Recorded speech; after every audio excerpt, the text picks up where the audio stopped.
So, a few hours ago, I received one of those dreaded messages that said that my area was being affected by a new fire that just ignited close by. And so we were being forced to evacuate. But a few minutes later, they sent another message to disregard that emergency alert because they meant to send that message, the emergency alert message, to the local area that's being affected by the new fire. But instead they sent that message countywide, so everybody in the county received that message. So, I guess you can say we've been spared by the fire so far, and we haven't been affected yet.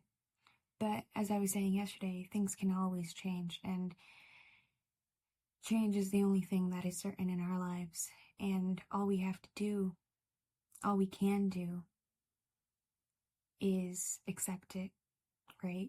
And sometimes you don't want to receive change with arms wide open because it's quite unpleasant, right? But we have to accept it, because if we don't accept the change that comes into our lives, then we will be miserable. And with that being said, just like things can change for the worse, things can also change for the better. And we always have to hold out hope that things will get better. Right now, the community is experiencing chaos. Things seem to be moving into entropy, and things seem to be becoming insane. And everybody is pretty much freaking out because we don't know who will be next, which community will be next. But although we don't want to receive this moment with arms wide open, we do want to receive it with grace and acceptance, because that's all we can do. And we also have to hold out hope that, as I said, things will get better and things will change for the better. A lot of people are being forced to let go of their homes, whether they like it or not. And all we can do right now is just be prepared. Be prepared for the change that is coming. And that goes for everybody, not just for natural disasters, right?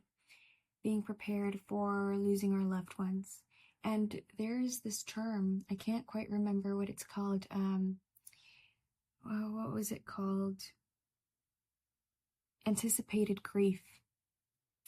Before my grandmother passed away, I think I experienced anticipatory grief, which means that years before she died, I would cry.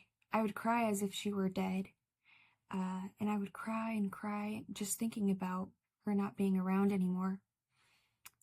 And when she actually passed away, it didn't hurt anymore, because I had already accepted her death many years before she actually died. And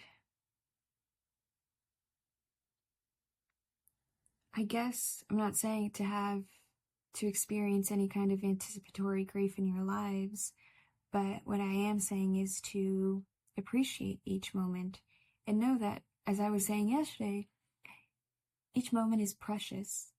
Each moment is unique. And each moment isn't repeated twice. And although we might think that things will get repeated twice, they never get repeated quite exactly as we think they will get repeated. So all we can do is really be in the present moment and appreciate and be grateful for the air that we get to breathe and for being alive. So I'm hoping that all of you are okay, and I'm sending you peace and love. See you next time.